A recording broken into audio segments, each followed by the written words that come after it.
Dr. Bal, muito boa tarde. Boa tarde. Muito obrigada pela sua presença, pela gentileza da sua disponibilidade para estar cá hoje, sabendo que tem uma vida bastante ocupada e o seu tempo com certeza bastante limitado. Muito obrigada pela sua presença. O Dr. Bal é de nacionalidade indiana. Falávamos agora há pouco em off que fez esse percurso todo de estudos ainda na Índia e posteriormente veio para a Europa e hoje encontra-se mais sediado em Portugal. Um dos temas que eu sei que, por aquilo que, enfim, pelas poucas coisas que tenho lido acerca do senhor e que creio que lhe é caro, é o tema do yoga. Gostaria, sob a perspectiva, porque o yoga, além das inúmeras variantes e variedades que existem acerca dessa prática, também é muito colocado e explicado conforme as pessoas que o praticam. Claro. Não é? Sob a sua ótica, Dr. Bal, o que é essa união entre dimensões, que sei que é a tradução mais ou menos da palavra yoga? A yoga, como tantas outras palavras, tem vários sentidos para as pessoas que contactam a palavra. Mas, na base, yoga significa união e yoga existe quando há viyoga. Viyoga significa separação. Nesse sentido, enquanto que nós temos uma visão de que tudo é separado, diferente, dividido, há sempre uma tentativa, algures do ser, de reconhecer a sua própria identidade com tudo o resto. Nós às vezes chamamos yoga a esse estado onde tudo que é dividido se une, seja ser humano, seres vivos, como tudo que nos rodeia. Só se fala no yoga quando se fala no viyoga. Se não houve separação, não tem que haver junção. Por isso nós todos praticamos yoga, porque ainda sentimos-nos divididos daquilo que é um. Ou seja, essa é uma outra forma de olharmos para este tema tão comum, tão recorrente hoje em dia nos meios em que, enfim, se pratica um pouco mais ou com mais assiduidade a prática do espírito, que é o que nós chamamos a unidade, o todo, a totalidade, que é uma frase já dita muitas vezes e por muita gente, mas que eu pessoalmente tenho a sensação que muitas vezes não se consegue ter a percepção exata daquilo que se está a dizer, ou pelo menos interiorizar, fazer a interiorização desse todo. À partida, se estamos numa missão, todas as vezes que reencarnamos e que passamos aqui por este planeta azul, nós estamos então em separação, não é? Sim. Da nossa unidade suprema. Pois, em certo sentido, é ver que essa separação é aparente. Alguns, se estudarmos bem, essa separação é ilusória. E yoga é a arte de ver que essa separação existe, mas ela existe de uma forma ilusória. Se aprofundarmos essa separação, vamos reconhecer que tudo vem de um e tudo se vai unir. E yoga se pratica na sua essência para sentirmos todos um. Dentro das imensas variedades, imensas ou pelo menos algumas variedades do yoga, pode definir-nos quais são essas diferenças ou as diferenças base? Se começássemos a ver como nomes, se calhar eu vou esquecer alguns, vou lembrar outros. Em vez de fazer esse percurso de lembrar diferentes nomes, eu diria que nós temos 3 facetas do ser. Temos um corpo e, portanto, há yoga que dirige acima de tudo para o corpo, para corrigir a energia do corpo, para corrigir a postura do corpo, para corrigir o estar do corpo. Há uma outra faceta de yoga que é a palavra, e utiliza-se yoga utilizando palavra, isso é, sons que têm efeito vibratório sobre nós, e utiliza-se yoga também a nível da palavra. E a terceira faceta que muitas vezes damos pouco olhar, que é a nossa própria mente. E quando disse a essência de yoga é a união, essa união muitas vezes é olhada a união do corpo ou da palavra, mas acima de tudo é a união da nossa mente. E nesse sentido eu diria que quando dizemos a mente, normalmente focamos o coração, porque às vezes é vista a mente como o cérebro, mas quando se fala na mente, nós estamos a falar do coração. Considera-se que essa união é a mais importante a nível do yoga, há essas 3 partes do yoga. Num tempo, numa era, num ciclo que estamos a vivenciar atualmente e que também comentávamos em off, em que toda a nossa civilização e a maior parte das pessoas cresceram e vivem muito voltadas para a materialidade, ou seja, o foco da atenção da alma, não é? Ou da mente está sempre voltada apenas e só para os campos materiais. Torna-se um bocadinho difícil as pessoas fazerem essa união, irem a caminho dessa união. É possível praticar um yoga no nosso dia-a-dia, ainda que não se vá para sítios determinados, propícios ou com exercícios propícios, mas podia recomendar, se calhar, uma forma de yoga que seja aplicada a cada segundo da nossa vida. Eu vou partilhar. Que bom, que Sua bom. pergunta é muito bonita. Eu vou partilhar. Se olharmos para nós e para os outros, há algo que nos liga no imediato. Uma parte de mim sabe que eu sofro e sei que eu não quero sofrer. E vamos perceber que todos os seres, muitas vezes quando sofrem, não querem sofrer. Só nos une nesse caminho que ninguém quer sofrer. O que nos indica alguns que todos nós queremos estar bem. Uma forma de unir pode ser momento a momento, pode ser todos os dias. Se esquecermos, pode ser uma vez, ano a ano. Vai depender da nossa atenção e prioridade, mas desde que nós possamos pensar, incluir todos os seres nessa procura de bem-estar, estaríamos todos unidos sempre. Claro que é fácil de dizer desta posição, é difícil pôr na prática, porque há um equívoco, pensamos que cuidar de mim é a melhor forma. Mas no profundo do profundo, todo ser sabe que cuidar dos outros é o começo de sentirmos bem. E todos nós já experimentamos aqui, onde quer que seja, pessoas que fizeram algo de bem a outro, nessa altura sentiu-se bem. É um indicador natural que essa é uma forma, se estivermos atentos, de sentirmos unidos. Em vez de pensar sempre eu e o meu como um objeto de benefício, podermos ver todos os seres como objeto de benefício. Esta expressão e partilha do Dr. Val é fantástica, porque quando ouvimos, se calhar podemos fazer aqui uma plataforma de reconhecimento com os ensinamentos de tantos seres ao longo dos séculos, daquilo que chamamos mestres e que nos deixaram mensagens em linguagens diferentes, em épocas diferentes e que foram interpretadas também em conformidade com a sua época, mas cuja essência era a mesma. Eu lembro-me agora li algures, em algum tempo, um provérbio indiano que diz assim: quando estamos a consolar alguém, desaparece logo a nossa dor de cabeça. É isso mesmo. Isto é um É bocado isso mesmo.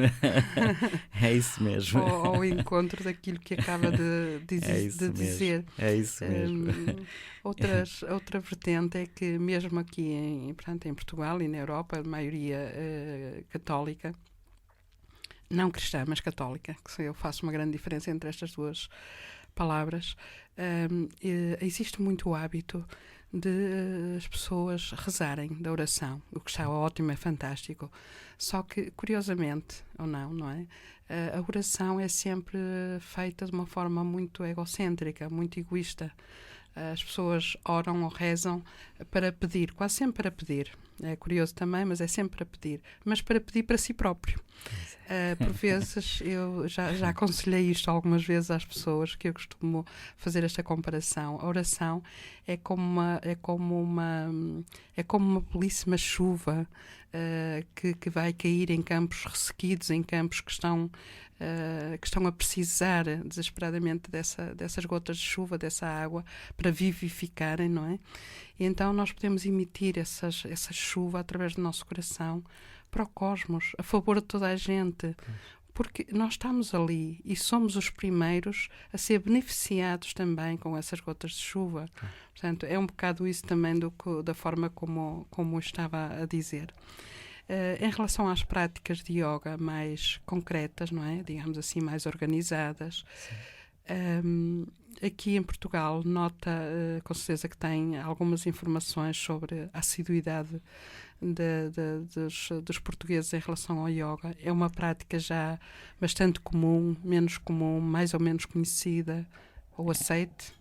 Pois, do pouco que eu sei daquilo que se passa em Portugal, nota-se que há maior procura, cada vez pessoas procuram um bem-estar e ouve-se que a meditação ou yoga podem ser uma grande ajuda.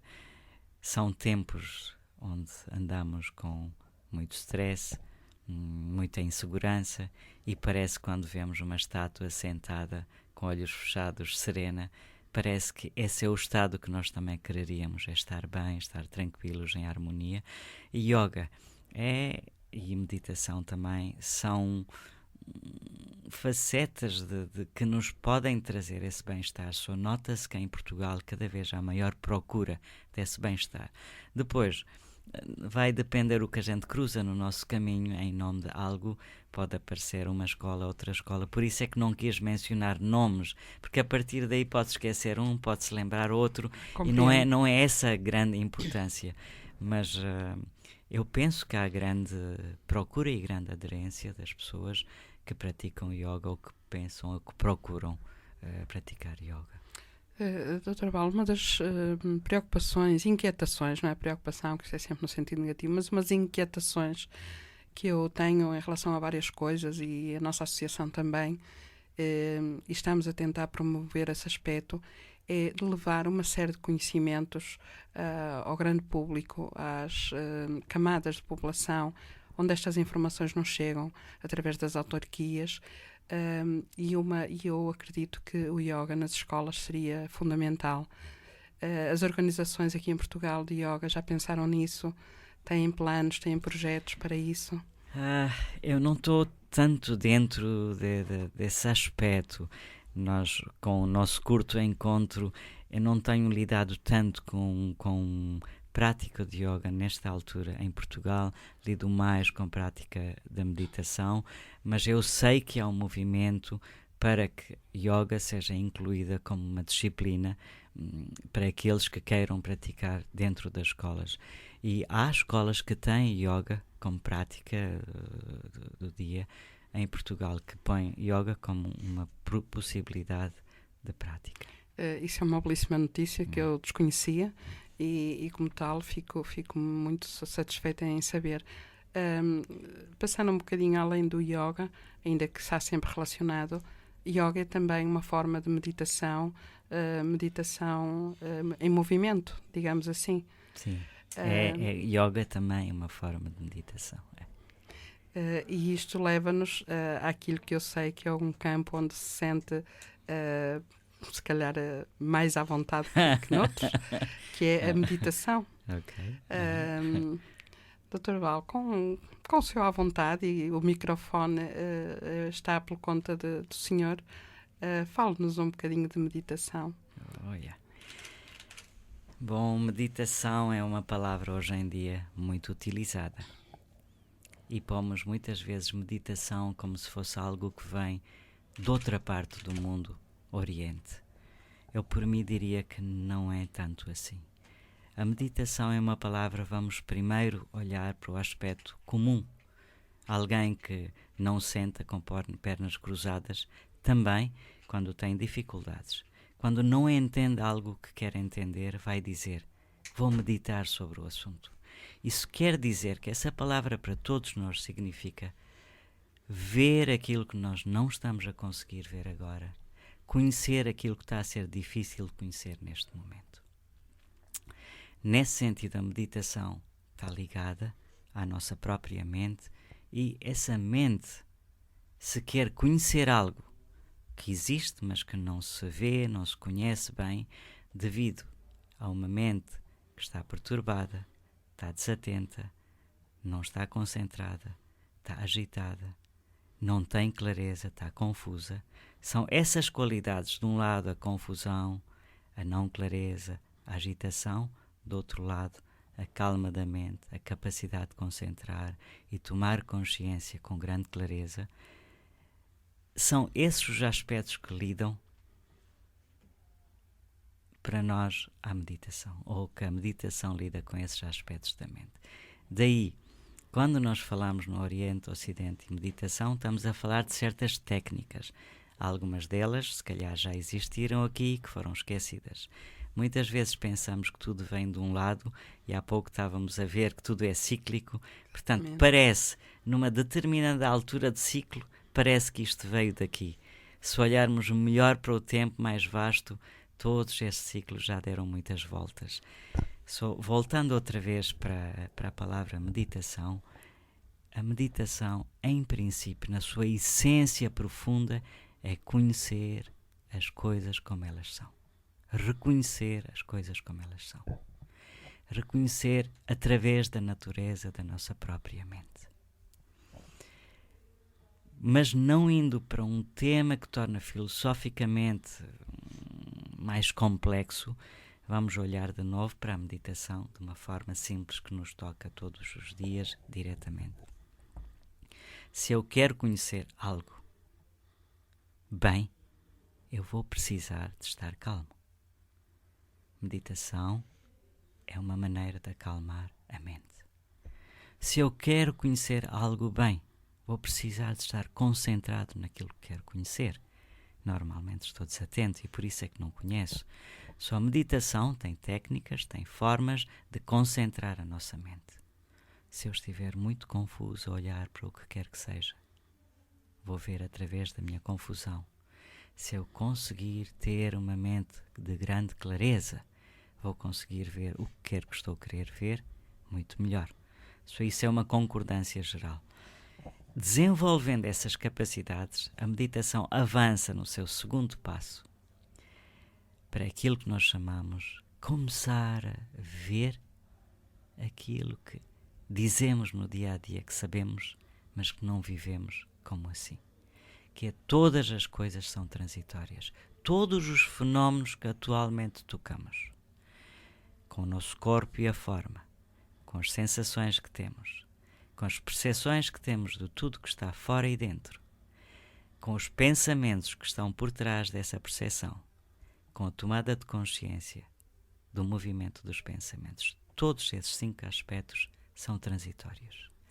E a meditação é um trabalho feito interiormente para reconhecer com a nossa experiência como todos esses 5 aspectos são transitórios. Isso traz uma surpresa através da experiência de que eu estou baseado nesta vida constantemente como se esses aspectos fossem concretos, reais, constantes e que não são. Continuando, se podíamos falar muito, mas vamos olhar de outra forma. Quando se diz que tudo é transitório, não é novidade para nós. Os que me estão a ouvir não me estão a ver, mas tenho muito pouco cabelo. Se me vissem, perceberiam isso. Tenho uma barba que está branca e posso-vos dizer que quando tinha 30 anos tinha cabelo que chegava até aos ombros, não tinha barba branca, etc, etc. Não tenho que ir a lado algum, não tenho que ir às montanhas, ao Oriente, para saber que tudo é impermanente. Quem estuda a ciência no 12º ano já aprende que aquilo que nós chamamos nosso corpo, esse mundo, está a mudar 10 sobre 22 zeros por segundo. A ciência nos ensina, ainda estamos no 12º ano, está-nos a apontar que isto tudo que nós estamos a ver é transitório. A meditação é esse processo que nos vai levar, através da nossa experiência, ver a transitoriedade de todos os fenómenos. E quando se fala assim, eu espero que isso seja bem visto, porque ficamos com algum receio de falar no tema da transitoriedade das coisas. Como eu gosto aquilo que gosto e que quero que continue sempre, eu não vou querer pensar na transitoriedade daquilo que eu gosto. E aquele que está atento sabe que quanto mais gostar daquilo que é transitório, tanto mais vai sofrer quando esse transitório demonstrar a sua própria natureza. Todos nós sabemos, podemos ter um pai e uma mãe que gostamos muito. Quanto mais gostamos de um pai e de uma mãe, quando eles morrem, tanto mais nós sofremos. Isso é um exemplo de uma forma. Se forem objetos, pode ser uma cadeira, uma mesa. Quanto mais eu estou agarrado a algo que é transitório, na altura que alguém rouba, parte, desaparece, etc., eu vou sofrer mais. Assim, a meditação profundamente está ligada ao sofrimento humano. Ao meditar, pouco a pouco, tocando essa realidade que nos traz essa grande força interior para que o sofrimento cada vez seja menos, e nesse nosso contacto de hoje começamos a ver esse aspecto que todos nós queremos estar felizes e ninguém quer sofrer. Exato. A meditação é um aspecto que pode trazer essa felicidade profunda que nós procuramos através do nosso próprio interior. Só mais ou menos, se houver algo de outro ângulo a falar, poderemos falar, mas esta explicação é maravilhosa, não é? Fantástica em relação, ainda que, como diz o Dr. Val, haveria muito mais a dizer, mas tem aqui aspectos que eu acho que merecem a pena serem desenvolvidos, porque acredito que são muito necessários para todos nós nos tempos que correm. Esses aspectos da transição, que em outras linhas de pensamento chamam impermanência. Exactly. O budismo chama-lhe impermanência, que tem, creio, o mesmo significado, e que o Dr. Val apontou também algo que é inerente ao ser humano e principalmente acho que às pessoas aqui do Ocidente, que é o apego. Não é? O apego às coisas, o apego às relações, o apego aos quereres, à vontade, ao poder, aos desejos. Seria a meditação, então, um começo desse encontro com o reconhecimento destas características, antes de mais, e de fazer a transformação das mesmas, não é? Esse fazer essa transformação das mesmas, creio eu, e depende dos casos, com certeza, pode ser o mais demorado, mas a prática da meditação é um bom meio para isso e que deve ser aplicado, se calhar, durante toda a vida. Absolutamente. Não é um remédio repentino, Dr. Val, suponho eu. Não é. Sendo meditação de uma determinada forma, é um treino da nossa mente, ela começa às vezes quando somos mais novos, outros começam mais tarde, outros começam quando já têm uma certa idade.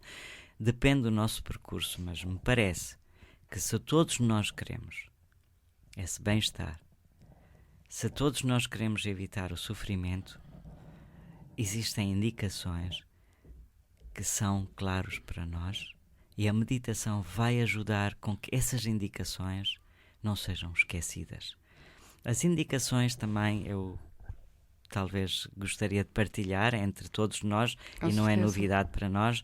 Primeiro falou-se do budismo, portanto, e a impermanência, e mesmo quando falamos desse tipo, utilizando palavra como budismo vem do Buda, e Buda também é considerado como se fosse uma pessoa, isso é a nível exterior. O Buda significa, simplesmente, alguém como nós, que tenha conseguido livrar-se das emoções que nos perturbam, como orgulho, como inveja, ciúme, um desejo desmesurado, uma mente demasiado concentrada nesse tipo de desejo desmesurado, um sentir de ódio e aversão devido ao ciúme ou inveja, ou uma ira que nasce através do orgulho quebrado.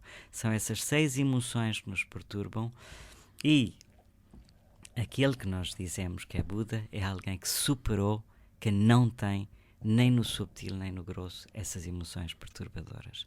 Ainda, Buda significa alguém que desenvolveu 2 qualidades, que é amor e compaixão. Amor significa, nesse sentido simples, ficar feliz na felicidade dos outros, e a compaixão, também de uma forma simples, significa querer partilhar a dor dos outros. Só vendo assim, e a palavra impermanência ou transitoriedade, e aproximar daquilo que nós estamos a dizer, se devemos ou não meditar, se todos nós deveríamos todos os dias meditar. Às vezes pensamos que meditar significa, prefiro talvez nesta altura aproveitar essa parte, que há uma ideia que meditar significa sentar com pernas cruzadas, ou ficar com coluna direita, ou não mexer, ou parecer uma pessoa muito séria, com olhos fechados, semiabertos, etc. Mas a priori não é. Essas são posturas, isso é o que se faz no exterior. A meditação é pôr o nosso coração de uma determinada forma, esta mente de uma determinada forma, tuned, como é que devemos dizer em português isso? Infusão. Com aquilo que nós podemos chamar o Deus, o Pai, o Buda. Utilizamos tantas palavras diferentes devido às diferenças culturais, etc. Mas aquilo que nos indica o um.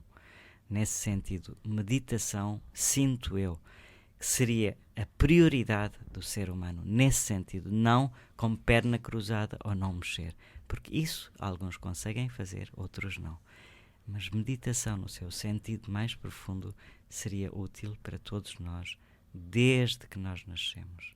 É saber ver as coisas como elas são. Para isso requeremos atenção, cuidado, uma abertura, etc. Há qualidades que se desenvolvem. Ou seja, de uma forma se calhar ainda mais simples, é estar presente em tudo. Estar sempre presente, com o coração, com a mente aberta, provavelmente até nos atos e nos atos mais corriqueiros da nossa vida, a fazer as tarefas mais simples, como sei lá o quê, a fazer o jantar, outras coisas, mas estar presente. É isso não mesmo. é? Estar Meditação ali com o coração. Meditação não é ir a uma sala especial, a um templo especial simplesmente e sentar. Isso pode ser uma atitude mais refrescante, porque é um local especial onde fazemos algo que é particular, mas depois de fazer algo que é particular, especial, como ir a uma igreja e rezar, ou fazer uma oração, para pedir ao Pai, para pedir algo que é grande, para nós ou para os outros algo, mas o que nós estamos a pedir, se não seguirmos ao sair de lá, não faz grande diferença. É como ouvir dia inteiro aquilo que nos traz problemas e chorar ou ficar emocionado e a seguir, saindo fazer mesmas coisas que fazíamos antes, não há grande diferença. O teste da meditação normalmente é dito após meditação. É conseguirmos aplicar no dia a dia e estar presente. E se calhar eu diria que estar presente em quê? Na nossa felicidade. É que se nós queremos estar felizes, por um lado já vimos que cuidar dos outros é a fonte da nossa felicidade. Por outro lado já vimos que desenvolver orgulho, inveja, etc. é a fonte da nossa própria infelicidade e dos outros. Só estar atento em beber água, comer, cozinhar, estar com as pessoas, a esse nível estar atento. Porque eu noto que quando vêm palavras do Oriente, tipo estar atento a tudo, estar presente agora e aqui, incute-se às vezes uma dúvida, uma não compreensão. Como é que eu posso estar atento a tudo? O que nos querem dizer é estar atento a tudo o que é a minha prioridade, felicidade.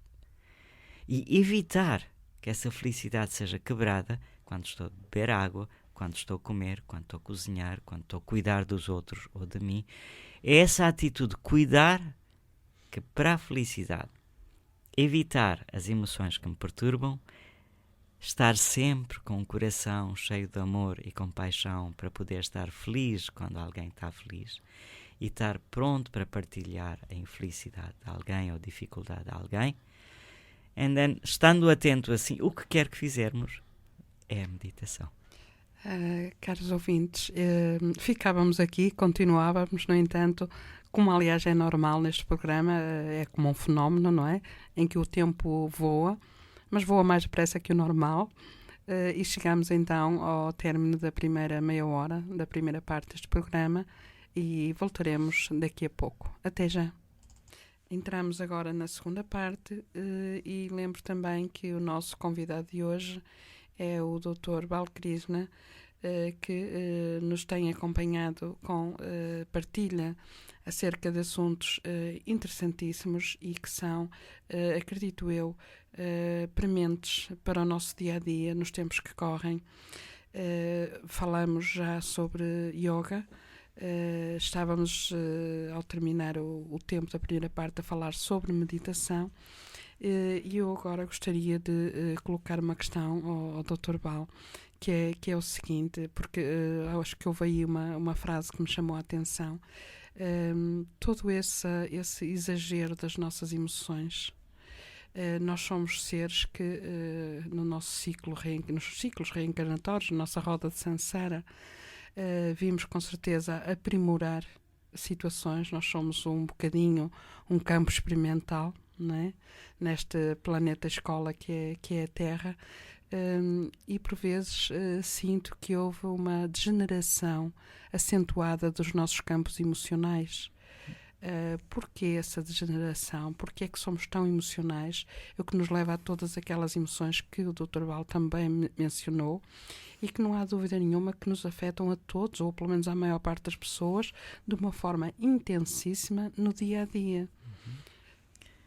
Ora, o porquê das coisas, às vezes, quando vamos procurar o porquê, poderá nascer um outro porquê da resposta que pode surgir. Mesmo assim, para algo degenerar, uma grande razão é desatenção. Parece que nesses tempos houve grande desatenção, um equívoco como que desenvolver emoções que nos perturbam poderá ser um caminho que nos pode trazer alguma maior segurança, alguma melhoria para nós. Como pensávamos que é assim, pensamos longos tempos. Por exemplo, está-me a vir agora dentro de mim palavras como dar. E parece que dar tornou perder. Só desde pequeno a gente pensa que se vou dar, vou perder. Assim também receber. Parece que receber é tirar. Só cada vez que se recebe parece que estamos a tirar algo. Ou a intenção não é receber, mas sim de facto tirar. Só emocionalmente, se há esse tipo de equívoco, se há aumento das emoções que não nos fazem bem, penso que acima de tudo a causa é a nossa desatenção. Desatenção nessa prioridade. O que nós profundamente procuramos é estar bem, é estar em paz, é estar tranquilos. Se olharmos, não há ninguém que vai dizer eu quero estar mal.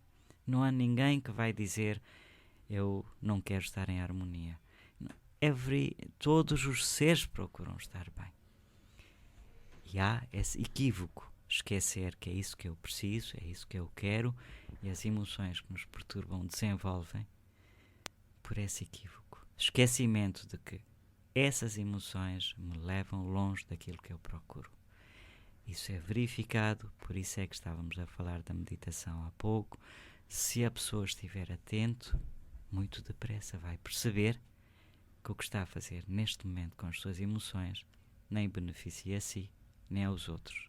Se não estiver atento, com o tempo cria um padrão hábito e habitua-se, e a partir desse hábito, sabendo que esse hábito é nocivo para si e para os outros, não consegue largar. Não vê como largar. É como fumar cigarro, sabendo que é nocivo a mim, se assim eu pensar. Não estou a falar assim para todos os que fumam, é só um exemplo que se eu fumo e sinto que é nocivo, mesmo assim não consigo largar, porque criei um hábito tão profundo, uma ligação tão profunda com o cigarro. Por isso é que se estivermos mais atentos no nosso dia-a-dia, aquilo que nos parece tão grande miséria, tão difícil tudo, vai começar a parecer outra coisa. É uma questão de estar atento. Nós vivemos num mundo onde há sofrimento para nós e para os outros, mas se eu conseguisse levantar de manhã e não pensar na dificuldade porque o pão está mais duro ou não tenho manteiga da marca que quero em casa, e se pudesse pensar o que é que eu posso fazer para aqueles que não têm pão ou manteiga, essa minha mente, em vez de entrar no sofrimento de não ter o pão mole ou a manteiga da marca que eu gosto, poderá ter o prazer de poder servir aqueles que precisam de nós. Só está em causa como é que nós rodamos essa mente. Ou rodamos para nossas necessidades, nosso querer, e é isso que perturba a nossa visão e utilizamos emoções negativas cada vez mais vezes. Se essa atenção for dada de outra forma, da mesma mente, essa situação vai tornar outra coisa. Em vez de sofrermos com o que não temos, poderemos ter prazer do que ainda temos e também perceber o sofrimento daqueles que nem o que nós temos têm. Só há maneira de olhar para as coisas que nos leva ou para grande sofrimento, pequeno sofrimento, ou grande bem-estar, ou pequeno bem-estar. É a maneira como nós damos essa volta. Vamos então à procura, todos, dentro do possível, desse bem-estar. Disse aí uma frase que eu creio que deveríamos meditar sobre ela todos os dias, que é a gratidão e a avaliação pela positiva do que temos e não daquilo que não temos. No entanto, uma das características que eu sinto muito nas pessoas que por vezes nos procuram a pedir algum tipo de ajuda pelo seu mal-estar, tem a ver que esse desenvolvimento intenso das emoções, e normalmente das emoções negativas, é quase, para muita gente, como uma compensação. Sentem-se vivos, porque o seu foco, dado o seu foco ser tão a materialidade, começa-se a gerar um vazio enorme dentro das pessoas, não é? E por vezes, quando se tenta colmatar esse vazio, não há nada de positivo, porque não se estudou, não se pesquisou, não é? Parece que está tudo tão longínquo. A essência da pessoa está longínqua. Não está, mas elas sentem-na como tal. E, por vezes, uma das formas de preencherem esse vazio é também através da vivência desses extremos. Também um remedinho caseiro, Dr. Balm, para estas situações. Quando começamos, falámos de yoga. Sim. Um remédio caseiro é dado no yoga, que se chama satsanga. Satsanga. Sangha quer dizer companhia. Sat quer dizer da verdade, do bem-estar.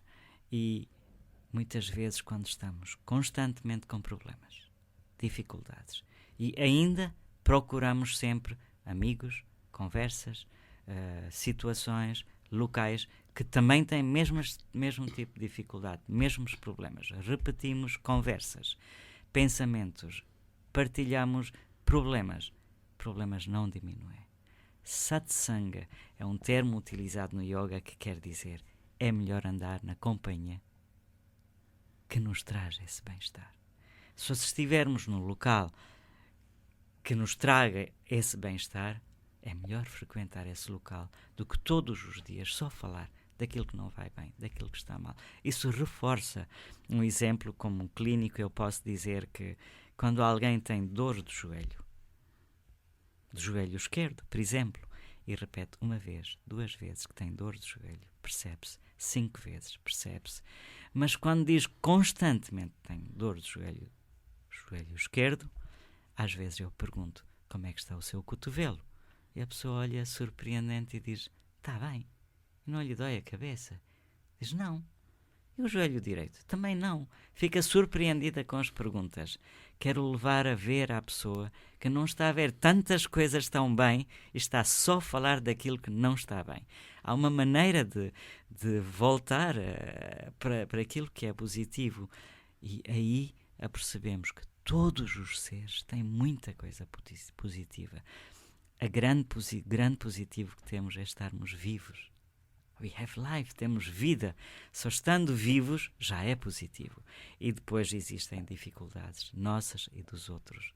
Se olhar, não ficar só com eu, meu e as dificuldades do eu e o meu, torna muito mais fácil não ficarmos presos a essas dificuldades.